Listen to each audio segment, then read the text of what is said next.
bisa mendengar suara saya? Waalaikumsalam. Waalaikumsalam Iya, Bunda. warahmatullahi wabarakatuh. Assalamualaikum warahmatullahi wabarakatuh. Bisa Bunda? Salam sehat semangat untuk kita semuanya. Yang saya banggakan teman-teman yang masuk di jam ini, jam metode pengembangan bahasa ya, benar? Benar, Bunda. Oke, Bunda. ya, mari kita mulai kegiatan kita di jam ketiga ya. Yuk. Sepertinya bahasan kita masuk di tahapan perkembangan bahasa anak usia prasekolah ya. Di tautan pada kemarin barusan saya cek.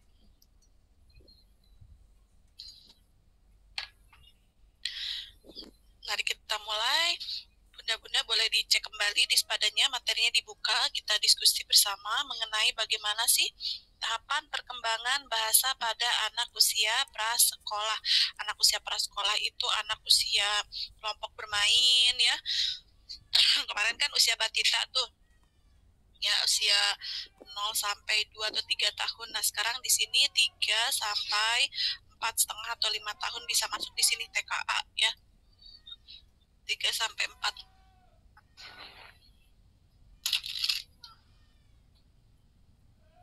Gitu.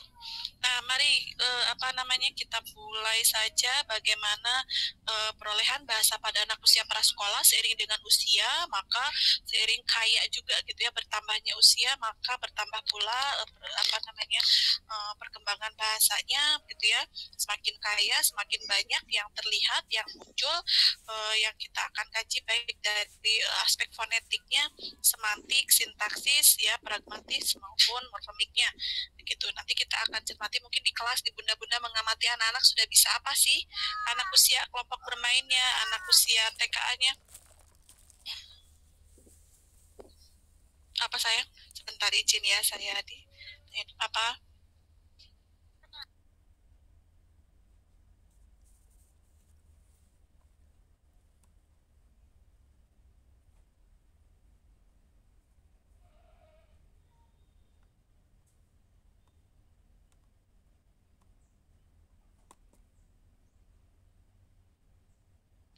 Baik, nah di sini teman-teman bisa lihat bahwa perolehan bahasa pada anak usia prasekolah itu dipengaruhi oleh beberapa lingkungan. Yang pertama di lingkungan keluarga dan lingkungan prasekolah. Nah, lingkungan rumah kita cermati dari beberapa beberapa aspek begitu ya. Tadi ada bahasa penyangga, itu apa sih maksudnya, Bun? Ya, bahasa penyangga itu adalah artinya bantuan. Ya, penyangga itu scaffolding gitu. Kalau teman-teman kan kalau scaffolding tidak terlalu asing ya, atau mungkin ada yang baru pernah mendengar scaffolding itu istilah dari pijakan. Ya, bantuan gitu ya. Jadi bahasa penyangga dari orang tua atau bantuan dari orang tua, misalnya pada saat anaknya kurang lengkap mengucapkan ya, satu kalimatnya ada yang keliru atau mungkin baru sebuah kata saja, kita melengkapinya dengan satu kalimat utuh. Nah, itu namanya penyangga, begitu yang dimaksud ya. Jadi bahasa penyangga dari orang tua. Nah, di sini strategi yang digunakan ini untuk membantu anak dalam meningkatkan perkembangan bahasanya dengan cara bisa memberikan informasi atau memberikan dorongan yang dibutuhkan oleh anak. Misalnya itu apa bun, menunjuk kepada siapa, maka kita mengoreksinya itu siapa bun, nah gitu ya. Nah, itu namanya juga bahasa penyangga begitu. Kemudian yang berikutnya lingkungan yang terpelajar gitu ya. Ini karena bahasanya bahasa dulu bukunya memang berbahasa asing ya, sehingga ketika ditransliterasikan dikatakan namanya lingkungan terpelajar, sehingga di rumah itu bagaimana lingkungan-lingkungan yang betul-betul dapat teredukasi begitu ya, kondisi di rumah atau di lingkungan keluarga yang betul-betul memiliki lingkungan yang terpelajar ya, bagaimana situasi-situasi pada saat orang tua membacakan buku cerita gitu ya, mengajak buku bersama, kemudian keseringan mengajak berkomunikasi gitu ya, mengajak anak-anak ke perpustakaan misalnya, seperti itu kalau ada ya gitu. Adakah orang tua kita yang, atau kita tipe orang tua yang pernahkah mengajak anak-anak ke perpustakaan? Rasanya mungkin saya pribadi malah ya jujur tidak ada begitu, tidak pernah di sini. Tapi kalau di luar sana kan ya, di luar negeri sana biasanya satu distrik atau satu lingkup perumahan itu wajib ada library-nya gitu ya, city library, jadi perpustakaan kota di mana akses perpustakaan itu sangat mudah dijangkau, bahkan secara lokasi sangat mudah dijangkau, secara fasilitas sangat cozy, sangat nyaman gitu ya, untuk bisa diakses baik untuk orang tua, untuk kalangan dewasa, bahkan untuk anak-anak begitu ya. Nah itu sehingga tadi ya, jadi tingkat akses keluarga ke perpustakaan itu intensif gitu, sering begitu ya. Kemudian usia berapa anak-anak kita dikenalkan dengan buku atau dengan literasi? Coba deh teman-teman ya. Kalau dengan HP mungkin bahkan bisa sedini mungkin ya, anak beberapa bulan saja pasti sudah dicekli HP ya gitu ya. Nah tapi apakah dengan buku? Coba deh ya, dia senyum-senyum sendiri iya pun gitu ya, apakah merasakan ataukah geli atau lucu, bahkan miris ya dengan kondisi sekarang ini. Coba deh kalau yang bunda-bunda punya anak usia dini, bunda-bunda mengenalkan anak-anak ya, ananda-anandanya dengan buku itu di usia berapa? Ada yang paling dini boleh di kolom chat diisi. Ada di usia di bulan-bulan awal, tahun-tahun pertama. Kan ada soft book ya. Kok buku bayi kok diberikan buku? Ada kan buku bantal atau buku dari kain ya, yang bertekstur, yang berbunyi kresek-kresek begitu. Coba masih ingat yang sudah punya ananda dikenalkan sama buku di usia berapa? 6 bulan ada, boleh raise hand. Waktu anak usia 6 bulan, 3 bulan bahkan ya. Bunda Robi apa bun? Anak dikenalkan dengan buku? Oh, mic-nya belum terdengar di saya bun, tumben, atau di chat boleh. Bunda Diana Ya. di usia berapa bun? Usia anak mulai bisa melihat 6 bulan juga bisa, 5 bulan sudah mulai diperlihatkan buku bergambar itu aja Bunda. Ada gambar-gambar buah atau mungkin apa. Itu buat harian cucu. Oh, buat harian cucu, keren. Nah, Bunda Diana sekarang sudah cucu ya, malah gitu ya. Oh, Bunda Robi sudah itu di Posyandu juga ikut kader Bunda. Ah, keren. Nah, Bunda nih jadi kader yang sangat itu ya, sangat berkomitmen tinggi Bunda. Nah, diedukasi ya para ibu-ibu muda begitu, jadi jangan dicekle HP gitu. Tapi ya HP itu mahal, tapi kalau diberikan softbook itu, buku bantal itu paling bisa dapat berapa ratus buku bantal begitu ya. Nah apalagi kader Posyandu tuh misalnya bisa ada program ini, baca buku bersama nih setiap hari Minggu kalau ada di pos ronda begitu ya. Nah di pos ngajakin anak-anak baca buku bareng, itu saya yakin tuh bisa sangat positif, anak-anak senang ya kondisi baca buku sama teman-teman begitu. Bunda Diana luar biasa keaktifannya ya di masyarakat, itu sangat ditunggu dan pasti saya yakin manfaatnya sangat terlihat ya, dirasakan oleh masyarakat. Terima kasih. Tadi Bunda Bunda Robi ya, dari usia 2 bulan, 2 bulan udah dikenalkan ya gitu, masih sangat dini begitu, penglihatannya pun mungkin baru awas begitu ya, tapi tidak masalah begitu ya. Toh anak masih mulai sadar bahwa ada warna-warna lain begitu. Nah itu yang terlihat kita tidak melihat ya, belum tahu itu tuh bola itu belum sadar, belum sampai misalnya. Tapi bagaimana sih kita mengenalkan sedini mungkin dengan teksturnya ya, dengan permukaannya begitu, atau dengan ya tadi ya warna-warnanya. Nah seperti itu tidak masalah. Ada yang lainnya? Mengenalkan usia berapa nih dari 43 yang respon kok cuma 2, yang lainnya gimana? Apakah tidak punya anak usia dini Bun? Belum pernah punya atau bagaimana? Belum punya. Jangan sampai saya sendiri loh ya berbicara, atau mungkin dengan Bu Diana dan Bunda Robi saja. Monggo Bunda Femega, silakan. Bunda, Bu Mila, karena memang saya belum berkeluarga, jadi saya sharing tentang keponakan aja ya Bun.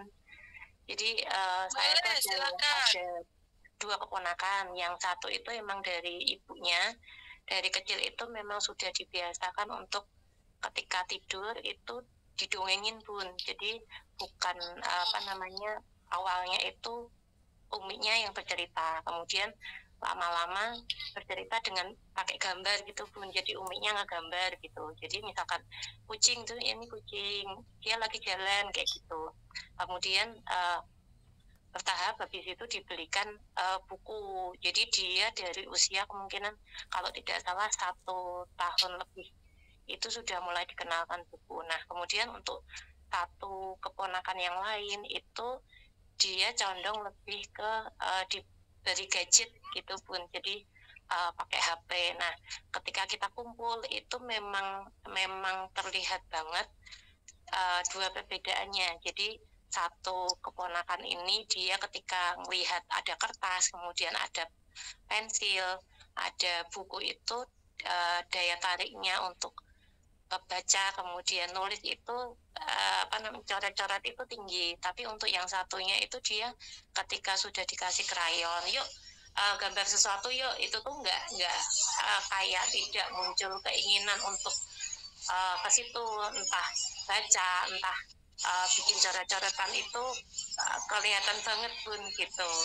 Itu sih Bun yang mungkin saya sharingkan Bu Mila. Maaf ini rumah lagi ada dandan jadi ada kedengaran berisik. Terima kasih Bu Mila. Baik, Bapak, terima kasih Bunda Bemega sudah merespon. Yang lainnya ada dari 6 bulan pakai buku bantal. Ya boleh pakai cat Bunda Rohayati, nggak usah berkomennya posisi ruangan, langsung saja menjawabkan pakai cat juga sama.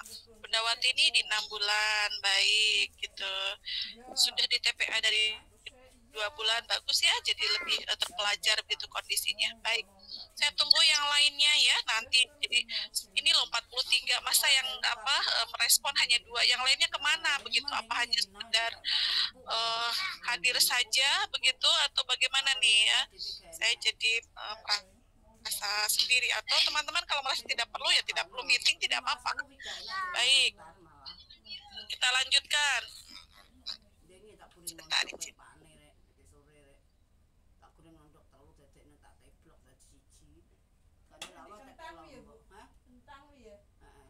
Itu tadi namanya kondisi-kondisi lingkungan terpelajar ya begitu. Jadi bagaimana di rumah keluarga, dalam hal ini orang tua yang terdekat begitu ya, menjadikan lingkungan atau menjadikan kebiasaan ya literasi ini menjadi juga hal yang bisa menstimulasi perkembangan bahasa pada anak. Kita cermati untuk yang lainnya dulu ya. Beragam konteks bahasa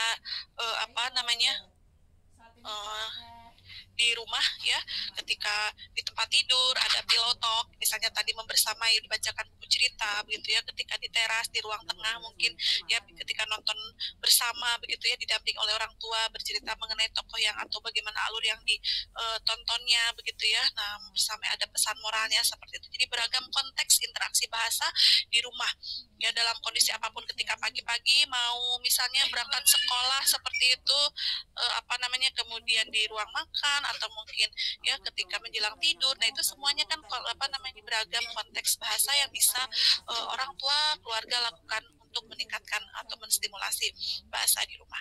Nah berikutnya di lingkungan kelas, nanti kita ada satu materi terkait dengan bagaimana meningkatkan perkembangan bahasa di usia prasekolah ini nanti begitu ya, di lingkungan kelas. Nah banyak banyak sekali kegiatan-kegiatan seperti itu ya yang nanti kita bisa cermati dan bisa kita ulas juga dari bunda-bunda di sekolah seperti apa ragam mainnya. Mari kita langsung mulai ke perkembangan pengetahuan bahasa di usia prasekolah, mulai dari usia fonetiknya teman-teman ya, terkait kesadaran bunyi bahasa ya tentu saja sudah lebih baik dari usia toddler ya. Bagaimana nih ikhtisar produksi fonem ya, produksi bunyi bahasa itu juga semakin berkembang. Teman-teman bisa lihat di sini ya, di 5 tahun begitu ya harapannya produksi fonem ini dalam bahasa Inggris ya, fonemnya gitu sudah bisa diucapkan, sudah bisa dibunyikan oleh anak di usia 3 tahun. Nah, ya nih untuk P, M, H, N, W, B, K, G, D. Jadi huruf-huruf ini atau fonem-fonem ini rata-rata usia 3 tahun sudah bisa membunyikan. Ya 50% diantaranya yang sudah sangat baik nih sudah bisa membunyikan T, N-nya, kemudian F, J, R, L, S gitu ya. Yang 50% di usia 5 tahun nah sudah bisa lebih banyak lagi. ya begitu, dan 50% sudah bisa menggabungkan dua konsonan. Nah, baru nanti di usia 6 tahun dan bahkan 8 tahun begitu. Nah, anak usia prasekolah ada di sini ya begitu. Jadi harapannya bunyi-bunyi fonemnya ya, jadi kata-katanya sudah bisa terdengar dengan jelas. Ada juga yang mungkin masih belum jelas karena memang ikhtisar produksi fonemnya juga masih ya sudah banyak, tetapi masih ada yang belum bisa begitu ya. Bunda Dian, anaknya saat diajari membaca usia 1 tahun dengan melihat tulisan. Iya, silakan, itu boleh, bagus ya kegiatan literasi. Kemudian berikutnya di pola perkembangannya dia menunjukkan kompleksitas yang ada di dalam produksi setiap fonem. Jadi semakin banyak produksi fonem tersebut begitu ya. Kemudian di sini kesadaran fonemiknya ya, yaitu kesadaran metalinguistik masuknya di mana kata-kata dibentuk dari bunyi-bunyi yang terpisah. Artinya anak-anak sudah muncul satu kata bahkan satu kalimat ya begitu. Nah, kemudian di sini anak-anak usia prasekolah mengembangkan kesadaran bahwa mereka bisa menghasilkan kata-kata yang memiliki bunyi yang mirip dengan bunyi itu gitu ya. Nah, kemudian yang berikutnya, kegiatan dilakukannya sudah bisa tuh dilakukan dengan permainan bunyi ya, gitu. Kemudian mencocokkan bunyi ujaran dan tulisannya gitu. Ini menurut Clay tahun 83 ya. Jadi sudah bisa gitu dikenalkan mencocokkan bunyi ujaran dengan tulisan bobo atau kakak, nah gitu ya. Gitu. Nih.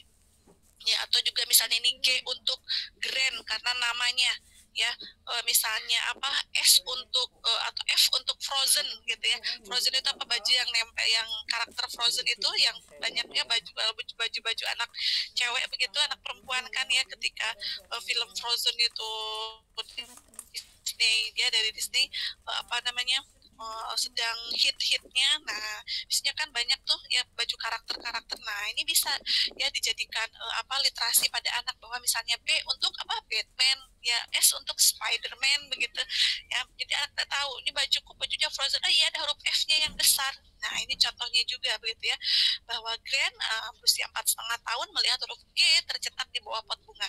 Ia bertanya huruf tersebut singkatan untuk apa, gitu ya. Dan dijawab bahwa G itu adalah singkatan nama si pembuat pot. Glenn berkata, aku tahu G karena itu juga huruf awal namaku. Nah, ya tadi Frozen juga bisa jadi itu juga huruf namaku, Feyas misalnya begitu ya. Atau mungkin ketika S itu ya untuk nama siapa begitu. Begitu teman-teman. Nah, ini kemudian yang berikutnya perkembangan semantik. Masih ingat ya perkembangan semantik, yaitu perkembangan makna kata. Nah, seiring dengan bertambahnya usia, maka pengalamannya pun saya yakin akan lebih kaya. Pengalaman yang dilalui oleh anak baik secara langsung maupun tidak langsung akan melahirkan sebuah pengalaman tersebut akan dikonstruk menjadi sebuah konsep ya. Konsep tersebut akan ditambahkan dari konsep yang lama, dari pengalaman yang sebelumnya dengan pengalaman yang sekarang dilaluinya, sehingga dari skema berubah nanti jadi konsep-konsep yang baru begitu ya, sehingga nanti kemudian diistilahkanlah atau melahirkanlah kata-kata yang sesuai dengan pengalaman tersebut begitu. Itu makna. Misalnya makna bola ya, bola yang ia maknai itu adalah mungkin bola mainan yang dulu bisa digigitnya begitu ya, bola yang lembut, yang rattle ball itu. Tapi kemudian di usia yang sudah semakin besar, bola itu kok ternyata yang lebih keras, seperti bola dari plastik misalnya untuk bola sepak, atau ketika ayahnya main bola golf itu ternyata ada yang lebih kecil lagi ya, warnanya putih keras juga. Atau misalnya ada lagi yang bawa bola tenis, ada lagi bola yang bawa bola bekel, ada lagi bola basket. Nah, seperti itu. Seiring dengan pengalaman yang terus dilaluinya, baik pengalaman langsung ya, dia memegang langsung berbagai macam bola, atau mungkin melihat bola-bola lain baik itu di tontonan atau melihat orang lain yang bawa bola, nah maka juga akan berkembang maknanya seperti itu. Kemudian berikutnya ada di konteks yang semantik itu ada namanya asimilasi, ada akomodasi begitu ya.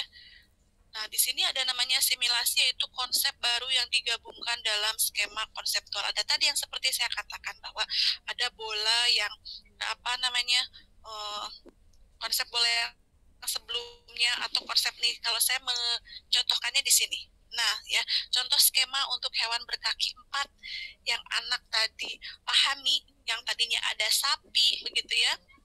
Ih, Saru, maaf ya teman-teman, bunda-bunda, ini anak saya baru mandi. Izin. Lalu apa namanya? Laporan. Nah, hewan berkaki 4 ya, yang tadinya sapi, dia tahu gitu ya, hewan berkaki 4 yang dia kenalnya itu adalah sapi, mo, bunyinya begitu. Sama-sama punya ekor, sama-sama makan rumput. Dia misalnya pergi ke Car Free Day ini, kalau di Semarang kan ada tuh yang andong ya. Nah, ada tuh sama seperti misalnya Bun Capi begitu. Komentar Bunda sebagai mamanya? Bukan, nah itu kuda. Bentuknya sama kan, kakinya 4, ada ekornya, tapi dia juga ada surainya. Ya, tapi juga makan rumput. Nah, tapi itu bukan sapi, tapi itu adalah kuda. Nah, maka bertambahlah konsepnya, skemanya, bahwa yang kakinya 4, badannya besar, ya, ada ekornya, itu tidak hanya saja sapi, dia ketemulah, nah ini yang ada surainya, namanya tubuhnya gitu ya. Oh, itu namanya kuda. Oh, ketemu lagi, ya, lihat di TV, di kebun binatang tayangannya ada yang ada belalainya panjang misalnya. Apa itu namanya, Bun? Bun, itu apa, Bun? Gitu. Oh, yaitu gajah. Ya, kuda bunda punya rambut di punggungnya namanya surai, Bun. Gitu. Ya, itu. Kemudian ketemu lagi namanya kerbau yang di sawah begitu, ya. Nah, ada lagi sama persis misalnya seperti sapi, dan banyak lagi. Ada kemudian lebih kecil lagi, ya, ada kuda poni, lebih ada yang belang-belang lagi, itu kuda zebra. Nah, semuanya konsep-konsep itu akan terus bertambah begitu, ya. Nah, itu namanya perkembangan semantik maknanya begitu ya. Jadi konsep hewan berkaki 4 itu semakin kaya pada anak begitu. Ya, itu untuk skema akomodasi, ya. Asimilasi dan akomodasi gitu ya nih. Akomodasinya struktur kognitif atau skema berubah untuk menggabungkan ke konsep yang baru, sampailah nanti di titik keseimbangan bahwa oh, ternyata banyak ya, oh, ternyata ada yang bedakan, oh, ada yang bertaring. Nah, itu namanya nanti ada equilibrium namanya. Ini sebetulnya ada di metode pengembangan kognitif harusnya, ya. Begitu konsep kognitif, di mana skema-skema struktur kognitif akan membangun persepsi mulai dari skemata, ya, konsep awal sampai ke asimilasi, akomodasi, dan equilibriumnya. Nah, di bahasa pun begitu, ya, gitu teman-teman. Kemudian berikutnya ada overekstensi dan underekstensi. Ini overekstensi ini di mana terjadi ketika anak menggunakan nama atau kata yang sama untuk menyebut sesuatu yang menyerupai atau acuan yang sama dan sebenarnya dalam beberapa hal. Misalnya, ya, anak-anak mempelajari konsep permen dan mulai menggunakan kata itu untuk menyebutkan untuk yang bulat, ya, itu sesuatu yang manis itu dia katakan permen gitu, ya. Nah, tapi nanti ketika bertemu vitamin yang sama-sama bulat gitu, ya, itu dia juga bisa jadi katakan permen begitu, ya, padahal sifatnya beda begitu, ya. Ada juga yang tadi under ekstensi. Nah, ya, sebaliknya ketika nama atau kata dibatasi dengan tidak tepat. Kata pus digunakan untuk kucing, ya, milik tetangga, dan menyebut miau untuk kucing yang hanya milik di rumahnya. Jadi misalnya ketemu kucing kita nih di rumah disebutnya apa, pus, ya, tapi ketemu nih, ya, di rumah tetangga ada kucingnya lagi, orang lain menyebutnya miau gitu, itu dia katakan dianggap sebagai dua benda yang berbeda padahal sama-sama kucing, hanya penyebutannya yang berbeda. Nah, pada anak usia prasekolah itu muncul konsep-konsep seperti itu namanya over dan under ekstensi, ya, seperti itu. Kemudian sudah mulai menyebutnya, sudah mulai memahami bahasa kiasan. Jadi ketika misalnya ibunya mengatakan ayo dan Melayu, misalnya mungkin kalau bahasa Jawa, ya, atau hurry up gitu, ya, ayo cepetan gitu, lari atau mungkinnya, ya, gitu. Tapi bukan lari yang sebenarnya yang dimaksud, tapi bahwa dia harus bersegera secepat mungkin misalnya gitu, ya, gitu. Itu di bahasa kiasan, ya, teman-teman. Ini juga sama begitu, ya. Nah, kemudian berikutnya ada di perkembangan sintaksis. Kalau sintaksis itu kan terkait apa? Sistem aturan, ya. Sistem aturan. Jadi anak usia prasekolah sudah kita bisa lihat kita bisa ukur panjang rata-rata ucapan, ya, yang dikenal dengan mean length of utterance. Di panjang rata-rata ucapan, cara yang untuk melihat kompleksitas kompleksitas ujaran. Coba ketika ibu perhatikan usia 1 tahun, di usia 7 usia 1-2, misalnya baru 1 kata, 2 tahun 2 kata awal. Nah di usia 3-4 tahun kan sudah semakin kompleks nih. Bun, aku mau mimi, cucu, ininya di gelas Miki. Nah itu kan sudah banyak. Bun, aku mau mimi susu, miminya di gelas Miki. Itu sudah 8 kata. Nah, ya, untuk mungkin kata lain yang diucapkan ada berapa, untuk kalimat lain yang diucapkan ada berapa kata. Nah, jadi ya anak usia 3-4 tahun itu sudah sangat kompleks. Nah, ketika orang dewasa mengukurnya, coba perhatikan setiap anak ngomong itu berapa kata. Nah gitu ya, maka ada namanya istilah untuk mengukur panjang rata-rata ucapan ini, gitu, namanya MLU ini, gitu ya. Jadi bagaimana kita ingin mengetahui kompleksitas ujaran anak-anak, ya coba cermati pada saat anak-anak berujar. Mungkin bunda-bunda yang di kelompok bermain ya, yang sering mengamati anak-anak bagaimana komunikasinya, coba deh dihitung gitu ya, sesekali di dalam hati. Kalau bunda sini deh aku punya mainan baru, bunda sini deh aku punya mainan baru. Nah 8 juga tadi. Bunda aku mau cucunya di kelas Miki, cucunya di 8. Nah misalnya gitu, sudah 8 kata dalam satu kalimat begitu ya. Ya kok maksudnya kok iseng banget dihitung, bukan diiseng tapi bagaimana mengukur perkembangan sintaksis di usia prasekolah ini ternyata sudah kompleks kalau kita bandingkan dengan usia 0 atau 1 atau 2 tahun yang hanya 1 atau 2 kalimat saja gitu ya, gitu teman-teman. Untuk itu bisa dijadikan penelitian kecil-kecilan. Coba teman-teman ya, bunda-bunda yang di TKA ada 15 anak, kalau perhatikan panjang rata-rata kalimatnya berapa kalau sedang berbicara, cerita pengalaman. Coba deh kalau mau, oh anak A ini 5 kata, oh anak ini bisa 10 kata, ternyata anak ini bahkan bisa berapa belas kata. Nah seperti itu, rata-ratakan misalnya. Oh rata-rata TK ini ya, ambil kurvanya, oh yang terpendek ada 4 kata, yang terpanjang bisa 16 kata misalnya, jadi satu paragraf ya, jadi bisa kita petakan tuh perkembangan bahasa anak-anak ibu. Nah gitu ya, ibu tuh sudah jadi peneliti tuh di kelasnya ibu gitu ya. Nah sehingga nanti bisa, oh ternyata anak ini dan ini kayak perkembangan bahasanya, mulai dilihat di sintaksisnya ya. Dan salah satu aspeknya yaitu panjang rata-rata ujarannya gitu. Nah ini kan ma mau minum cucu, ma mau makan pakai telur, ma mau baru beli mainan, main sama aku yuk, main pasir. Nah misalnya gitu kan ya, gitu, itu panjang rata-rata ujarannya. Nah di kompleksitas tata bahasa dan ujaran pada anak prasekolah ini terjadi dengan cara-cara yang signifikan ya. Bisa kompleksitas frasenya, menggunakan kalimat negasi atau kalimat penolakan ya, sanggahan begitu, kalimat interrogatif, kalimat pertanyaan, kalimat ancaman, menggunakan kalimat pasif ya. Kata temanku tadi aku boleh main, kata bundaku tadi aku boleh ini, nah gitu kan ya. Enggak, bundaku bilang katanya itu, bundaku bilang nggak boleh main, itu kan kalimat aktif. Tapi bundaku bilang kalau aku boleh ini kok, nah itu kan sudah pasif ya. Nah seperti itu bisa teman-teman ya. Kemudian kompleksitas kata benda dan kata kerja juga begitu ya, nanti di ujaran kalimatnya. Nah ada kalimat pasif tadi sudah ya saya saya skip. Kemudian berikutnya di perkembangan pragmatis. Nah, ya, perkembangan pragmatis bagaimana konteks bahasa yang diucapkan oleh anak itu akan sesuai dengan konteksnya atau dengan tujuan, bahkan sesuai dengan kebutuhannya. Ya, ada kemudian kebutuhannya rata-rata untuk mengontrol perilaku orang lain. Ini contohnya.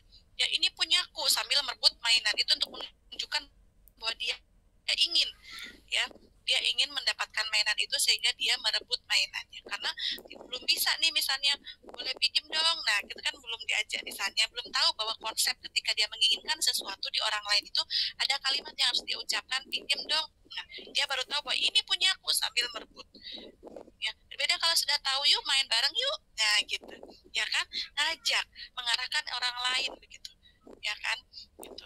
Nah udah selesai belum, aku boleh pinjem. Nah itu bahkan yang sudah lebih bagus lagi kan. Jadi dari konteksnya ini punyaku, merebut, ngajak, dan dia menunggu ya kan itu ada perbedaan bagaimana mengujarkannya. Nah itu ada di perkembangan pragmatis teman-teman di usia prasekolah ya, seperti itu. Nah bisakah aku main denganmu? Aku mau ini, ya berikan ini padaku, semuanya di kalimat-kalimat pernyataan ini gitu ya, untuk dilakukan untuk mengontrol, mengarahkan perilaku orang lain agar sesuai dengan keinginannya, begitu ya. Kemudian sudah bisa diajak dramatic play kan Bunda, ya kan? Nah, gitu, itu juga bukti bahwa anak sudah bisa bermain, menunjukkan perkembangan pragmatisnya, begitu ya.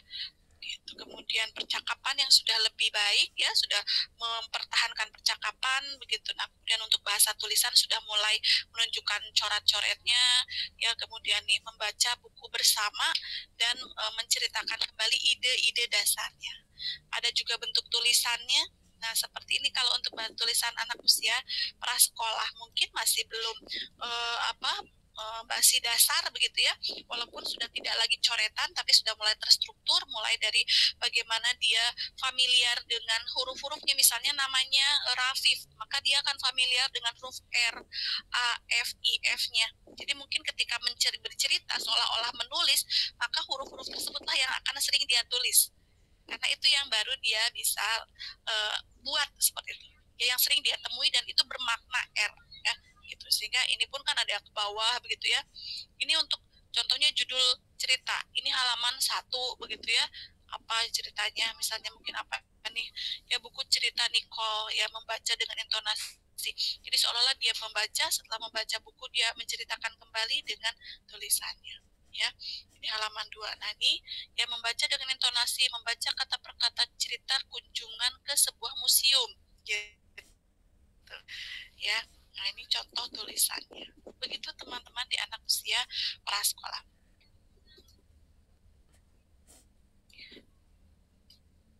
Monggo, saya masih ada waktu beberapa saat. Sebetulnya saya ingin bagikan lagi satu materi. Oke, sebentar Bu Femega ya, saya sambil ini. Boleh sambil jika ada yang ingin didiskusikan.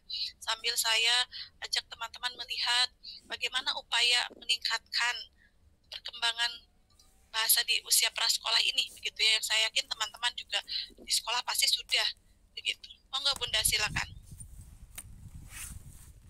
Iya Bu Mila, ini saya mau sharing Ibu.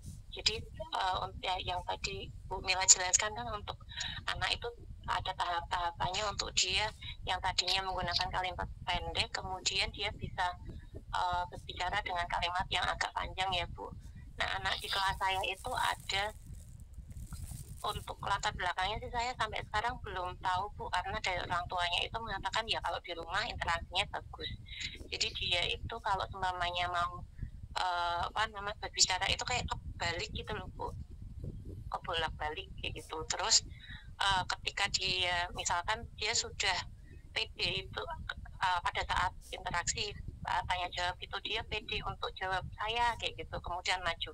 Tapi ketika ada di depan itu kayak ngeblank, kemudian hanya diam bengong, sudah ditunggu ingin berbicara apa, misalkan dia waktu itu dia sebagai cerita tentang pengalamannya kemana gitu, dia maju. Tetapi ketika sudah di depan itu kayak sama sekali nggak bisa mengutarakan sesuatu. Tetapi ketika disuruh ya sudah Ile mau duduk dulu, dia nggak mau. Jadi dia kayak pengen mencoba mengutarakan tapi kayak nggak keluar gitu loh Bu. Itu yang pertama. Kemudian pada saat tidak ada guru kelasnya gitu Bu, pada saat ditanya guru lain itu langsung nangis Bu. Jadi kayak seolah-olah tuh dia ada kesulitan untuk mengeluarkan apa yang ingin dia ungkapkan gitu loh Bu. Tetapi kalau misalkan kita kasih kesempatan tuh tenang dulu, kemudian coba Ilya mau bilang apa gitu, dia pelan-pelan tuh kayak nyusun kata gitu loh Bu, menyusun kalimatnya. Ini misalnya aku nggak bawa bekal kayak gitu, itu kayak kesulitan untuk mengeluarkan kayak gitu Ibu. Itu apakah termasuk termasuk ada kendala atau persoalan dari si anak, atau memang itu karena stimulus dari awal dari ruang terkecil keluarga Bu, yang mau saya tanyakan Bu Mila. Jadi setidaknya kami sebagai guru kelasnya itu ada yang bisa kami bantu untuk si anak gitu Ibu. Karena sempat kami konsultasikan ke orang tua, baik kok Bu. Di rumah juga berarti di kelasnya mungkin ada rasa belum nyaman ya, sehingga kalau saya tadi lihat karena anak tersebut ceritanya bisa lancar ketika sudah nyaman, tapi seperti ada yang tertahan. Nah, itu ada kondisi fisikis di mana anak tersebut merasa namanya stres. Walaupun bagi kita mungkin stres itu bagaimana, tapi bagi anak kondisi tersebut bisa jadi memicu stres. Ya, jadi coping stresnya dulu yang harus diperbaiki begitu ya. Anak belajar meregulasi rasa nyaman, rasa amannya, atau ya tadi atau guru yang menciptakan bagaimana rasa aman itu muncul pada anak, rasa aman ya, rasa aman, rasa percaya begitu, sehingga anak nanti secara yakin bisa bercerita, bisa mengekspresikan setiap ujaran yang ingin dia sampaikannya seperti itu. Kemudian kalau nanti kita ada bahasan tersendiri tentang gangguan bahasa dan komunikasi, ada sih memang gangguan gangguan kelancaran ya, itu contohnya gagap, walaupun mungkin belum spesifik ke arah sana, tapi biasanya gangguan itu sifatnya kan psikologis, bisa disembuhkan begitu ya, dengan cara ya tadi anaknya bagaimana berada dalam situasi yang membuat nyaman dan tenang seperti itu ya. Itu dulu yang bagi saya mungkin perlu didapatkan pada anak, sehingga ketika anak sudah percaya, sudah ada rasa aman dan nyaman, insya Allah pasti juga dia. Nah, baru kemudian nanti ketika dilihat apakah memang bicaranya selama ini baik-baik, kata orang tuanya baik-baik saja, berarti ya tadi ada kondisi di mana di dalam diri anak tersebut yang regulasi emosi, rasa aman, nyaman, dan percayanya itu perlu ditumbuhkan. Begitu mungkin, Bun? Ya Bunda, terima kasih. Bangga, sama-sama.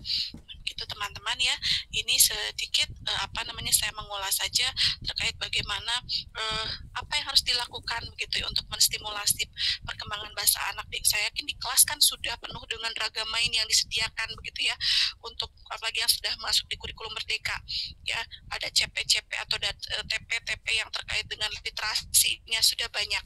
Nah, secara spesifik ya untuk anak-anak bagaimana kita berinteraksi dengan mereka. Sudahkah kita mengajukan pertanyaan ya bahasa penyangga resolusi konflik dengan tepat begitu ya, yang pertanyaannya tidak itu saja begitu ya, pertanyaan yang tidak apa kabar anak-anak, sudah makan atau belum, itu dari umur 1 tahun sampai 6 tahun anak-anak di TK ya sama saja begitu ya pertanyaannya, sudah makan apa belum, sudah sarapan apa belum begitu ya.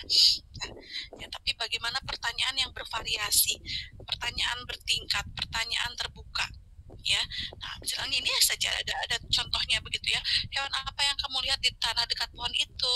Tupai. Apa yang dilakukan tupai? Misalnya, menurutmu apa tupai? Mengapa tupai melakukan itu? Ya. Nah, artinya pertanyaan itu misalnya, jadi ketika apa yang teman-teman lihat di pohon itu? Tupai, Bu Guru. Oh iya, benar, gitu kan, tidak ya. Tapi dinaikkan lagi, ditingkatkan lagi. Apa yang dilakukannya? Kalau tupainya sedang apa, nak? Gitu. Dia sedang ngambil kacang, Bun, gitu. Oh, kenapa ya dia harus melakukan itu?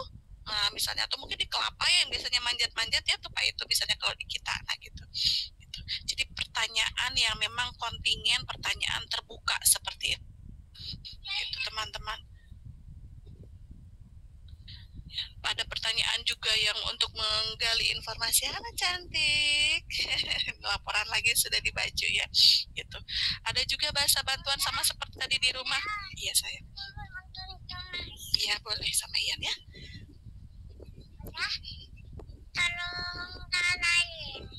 Tolong nyalain sebentar ya. Saya izin sebentar ya, Bun. Ya, ada iklan.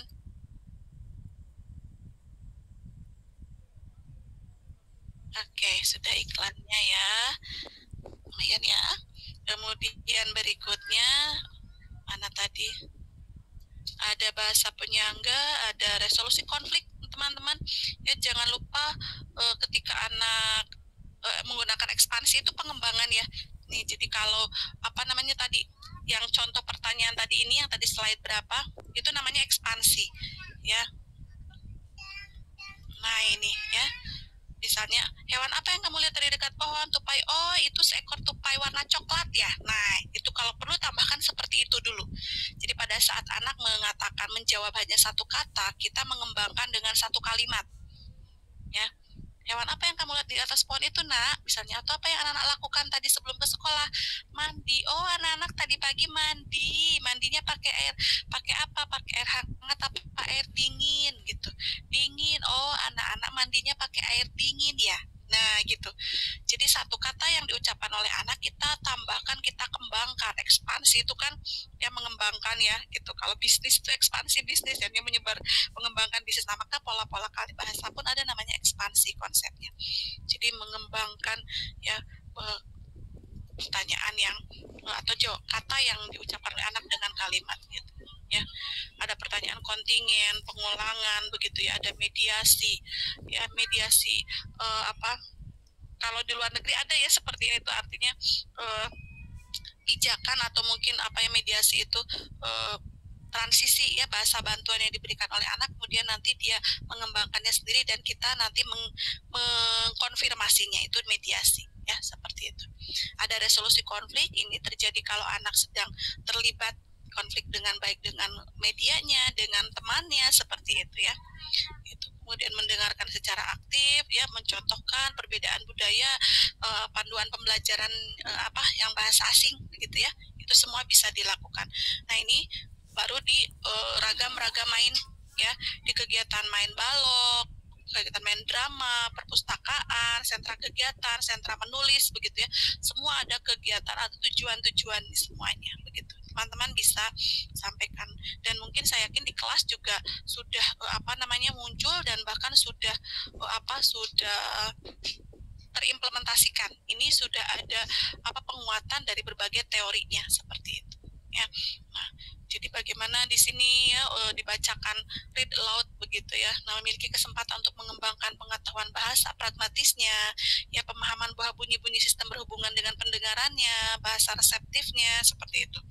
Ya, ini memang lebih secara konseptual ya, seperti itu. Secara praktisnya, nah, bunda-bunda bisa saya yakin sudah terimplementasikan di kelas masing-masing begitu. Ya. Nah, ini kalau untuk panduan guru untuk pembelajar bahasa asing seperti anak-anak saya.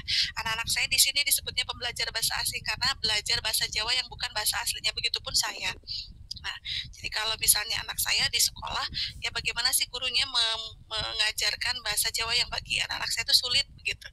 Ya, nah sebetulnya bisa ya tadi kalau teman-teman mungkin ada murid-murid yang berasal dari luar Jawa, mungkin ya masuk gitu. Apa yang bunda-bunda lakukan? Sudahkah melakukan pendekatan individual atau pendekatan yang berbeda? Karena di sini konteksnya bunda sebagai guru pembelajar bahasa asing bagi anak tersebut begitu. Misalnya dari Medan begitu ya, atau dari Sumatera atau dari Bali atau dari Kalimantan misalnya, pindahan kan ada saja, bisa saja, tidak menutup kemungkinan ya. Ada teman-teman yang muridnya punya dari yang pindahan tidak dari berasal suku Jawa, yang kesulitan tidak, rata-rata semuanya Jawa semua ya, jadi belum ada begitu. Bunda Robi ada? Silakan mau berbagi. Ada bunda dari Sulawesi. Dari Sulawesi. Kapan masuknya tahun ajaran ini kemarin 2024 ini? Baru masuk bulan September. Oh, September kemarin. Bagaimana? Jadi kalau ibunya itu aslinya Semarang, tapi ayahnya asli Sulawesi. Jadi mereka itu ceritanya orang tuanya itu memang ngontrak di daerah Wonogiri. Terus setelah itu orang tuanya sudah tidak bisa mengurus dirinya sendiri, jadi mereka terpaksa pindah ke Jawa gitu. Jadi untuk logat-logatnya ya pakainya bahasa Indonesia sih Bu, pakainya bahasa Indonesia tapi dengan logat timur gitu. Logat Sulawesi lah Bu. Kadang mereka juga ngobrol Sulawesi, kadang saya nanya itu artinya apa, karena memang saya nggak paham. Tapi itu ya orang tuanya maksudnya sering berkomunikasikah dengan orang tuanya, artinya menanyakan mungkin beberapa kata yang secara praktikal di rumah diucapkan sehingga bisa mungkin gurunya mengikuti begitu Bun? Ada ya? Iya Bun, karena kan memang ibunya sebenarnya aslinya Jawa, Semarang. Oh gitu. Iya, kalau ibunya memang aslinya Semarang. Jadi kadang ibunya juga mengajarkan bahasa-bahasa Jawa walaupun ibunya juga tidak terlalu fase bahasa Jawa, justru fase bahasa Sulawesinya. Cuma lebih banyak bahasa Indonesia sih. Jadi kita bahasa Indonesia aja sih. Iya betul, itu mungkin lebih amannya sambil ya kalau sesekali apa ya mungkin pasti aja terucap saja pasti ya, misalnya bahasa Sulawesi yang mungkin ketika main begitu ya. Iya, dia mengucapkan iya. Betul. Nah, perlu pendekatan yang khusus ya, gitu. Nah, pertama mendukung bahasa pertamanya, menyediakan kesempatannya, gitu ya. Kemudian aktif dan bangun pengetahuan sebelumnya, begitu ya. Nah, seperti Bunda ada mau juga sedikit banyak gitu ya belajar sehingga nyambung nanti pada dengan anak, begitu ya. Bunda Ken, monggo singkat saja, kita tinggal 5 menit lagi. Oh iya Bu, kalau mengenai apa perbedaan bahasa ya, ini terjadi di anak saya Bu. Kebetulan anak saya kebetulan kami tuh dulu tinggal di Serpong dengan menggunakan bahasa sehari-hari itu bahasa Indonesia. Kemudian awal dia masuk TK itu pindah ke Semarang dengan eyangnya yang menggunakan bahasa Jawa yang halus. Kemudian di sekolah dia berinteraksi dengan teman-teman yang kadang menggunakan bahasa Jawa. Cuma yang saya pelajari dari anak saya itu dulu dia tidak terlalu banyak menghadapi kesulitan karena saya mengkondisikan begini Bu, saat kamu tidak tahu apa yang mereka bicarakan, ada baiknya kamu bertanya gitu, maksudnya apa, bilang saja kalau kamu dari Tangerang, kamu tidak mengerti bahasanya, kamu tanya itu maksudnya apa, seperti itu. Jadi tidak mengalami banyak kesulitan dulu waktu anak saya karena mungkin karena usianya sudah 4 tahun ya waktu itu, jadi tidak terlalu begitu Ibu. Iya, saya pun sama ya, kadang untuk hal-hal sepele saja ketika misalnya bertemu penjual buah gitu ya, ketika saya tanya ibu berapa, apa kemarin itu kali welas, satu bingung, kali welas kali welasnya 12.000 ya gitu. Kali ulas itu berapa ya, padahal sebenarnya tahu tapi kadang ngeblank kalau pasti ada yang bertanya seperti itu, saya sendiri pun ya. Kali ulas itu berapa? 12.000. Oh iya saya pikir 15.000 gitu. Iku gangsal welas. Oh iya ada gangsal, padahal tunggal kali sudah ya bisa, tapi ketika dikomunikasikan begitu saya juga ngeblank terus, nggak bisa gitu, walaupun sudah lama di sini kan istilahnya begitu ya. Saya tetap menjadi pembelajar bahasa asing bagi bahasa Jawa begitu, tidak berani kalau ya apalagi untuk kondisi yang sangat kromo seperti itu. Jadi betul itu Bunda Ken ya, bisa bertanya. Jadi saya pun gitu ya, waktu itu saya sempat shock di sini ketika ya pertama kali di Pasar Juar, sampai wah saya mutung akhirnya nggak jadi beli buah, tapi saya dimarah-marahin, nggak tahu bahasanya apa, saya masih nggak ingat, tapi seperti itu ternyata ya dijawab bagi saya gitu awalnya. Waduh kok garang-garang ya, padahal mungkin kan logat ya, lebih kepada logat sebetulnya, mungkin maksud beliau nggak, tapi saya sudah kadung tersinggung, jadi saya tinggal menjualnya sampai kesel ya waktu itu kan nggak terima gitu ya, seperti itu teman-temannya. Jadi tapi untuk siswa mungkin ya karena tadi tidak mudah, sehingga bunda-bunda juga nanti bisa memiliki pendekatan yang individual ya, seperti itu. Begitu teman-teman, untuk 2 materi kita ini sebetulnya sudah 2 pertemuan secara langsung ya, karena tadi membahas di bagaimana perkembangan bahasanya, juga bagaimana menstimulasinya begitu ya. Bunda Fatimah mohon izin karena tinggal 2 menit saya harus segera mengakhiri, jadi mungkin bisa di PR-kan saja pekan depan atau mungkin di grup saja boleh, nanti insya Allah saya respon ya begitu. Nanti khawatirnya bunda-bunda masih ada meeting berikutnya, saya pun sama, saya biasanya mengambil beberapa menit ya untuk minum atau ke toilet begitu ya. Terima kasih teman-teman semuanya atas partisipasinya, kita insya Allah bertemu pekan depan ya secara asinkronus ya. Bunda Sutina juga mohon maaf ya, yang raisen tidak bisa saya respon sekarang. Terima kasih semuanya. Assalamualaikum warahmatullahi wabarakatuh. Selamat